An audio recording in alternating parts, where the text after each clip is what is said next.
तो क्या कर रहा है, एक समद्विबाहु त्रिभुज, समद्विबाहु त्रिभुज किसको कहता है पता ही है, दो भुजाएं बराबर होती है। इसमें ए बी बराबर ए सी है और एंगल बी और सी के समद्विभाजक परस्पर बिंदु ओ पर प्रतिच्छेद करते हैं। सिंपल कह रहा है। चलिए क्या कह रहा है क्वेश्चन, त्रिभुज A B C, A B A B ये साइड ए सी के बराबर, ये ठीक है,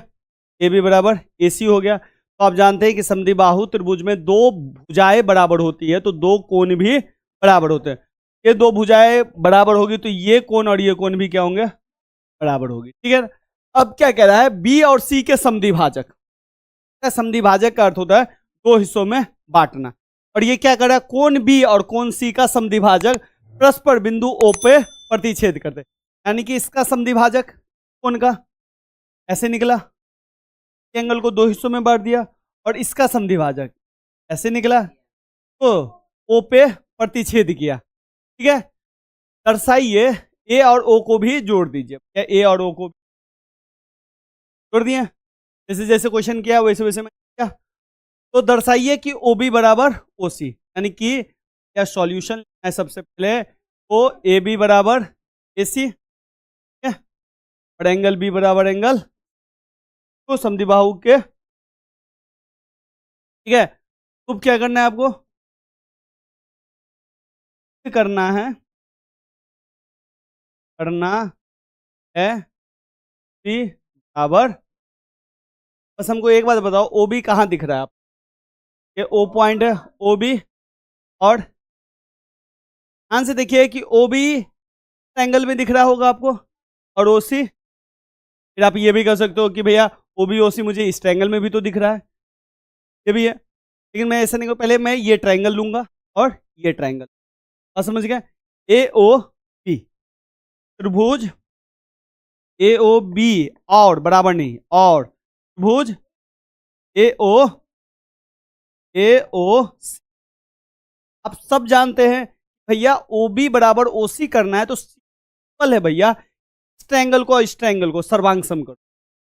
जैसे ही ये ट्रायंगल और ये ट्रायंगल सर्वांगसम होगा भैया हमारे पास एक हथियार है सीपीसीटी से ये साइड और ये साइड क्या हो जाएंगे, ये तो जानते हैं आप लोग। अब देखते हैं हमारे पास ये दोनों त्रिभुज को सर्वांगसम करने का हथियार है या नहीं है। सबसे पहले पहला हथियार ए बी जो है ए सी के बराबर है, त्रिभुज का ए बी त्रिभुज का ए सी क्या है, बराबर, एक चीज मिल गया, दिया गया, तो ए बी बराबर ए सी, या तो लिख दो दिया गया है,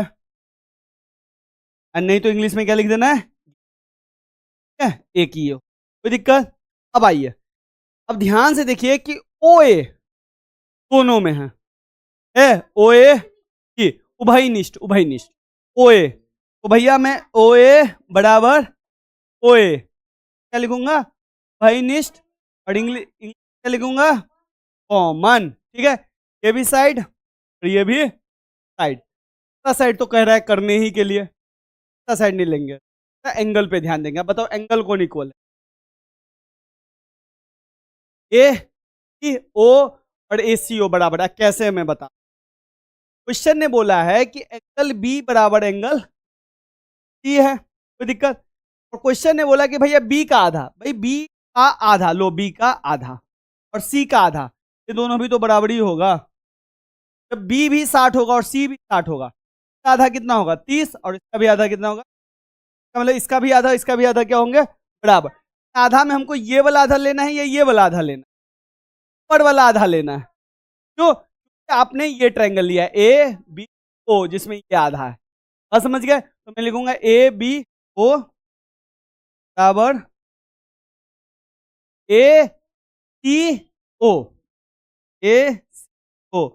लिख देंगे कोण के समद्विभाजक, कोण के भाजक का अर्थ समझे कि नहीं समझे, तो बराबर हिस्सों में बांट देता है, ठीक है, क्या को भी समद्विभाजित कर सकता है और कोण को भी समद्विभाजित कर सकता है। अब देखो एस ए एस सास, एस ए एस सास बनाना, चलो सास, सिर्फ सास एस ए एस, ठीक है, सास हो गया एस ए एस, सास से क्या हो गया त्रिभुज ए ओ बी वांगसम त्रिभुज ए ओ सी, जैसे त्रिभुज सर्वांगसम होता है तो हम तुरंत लगाते हैं सीपी, हम बोलते हैं ओ बी बराबर O। पहला पार्ट तो भाई प्रूफ हो गया। सेकेंड पार्ट क्या कह रहा है, ए ओ कौन ए को समविभाजित करता है। क्वेश्चन ने सेकंड पूछा है भैया ए ओ, ये है ए ओ, ए ओ इस कोण को क्या करता है, समविभाजित करता है। अब एक बात बताओ, ये दोनों त्रिभुज क्या हो गया, सर्वांग भाई ये साइड इसके बराबर हो गया, हो गया। ये कोण इसके बराबर पहले ही से है, ये कोण इसके बराबर हो जाएगा सीपी, और सीपीसीटी से ये कोण भी किसके बराबर हो जाएगा, इसके बराबर होगा कि नहीं होगा। और दो त्रिभुज में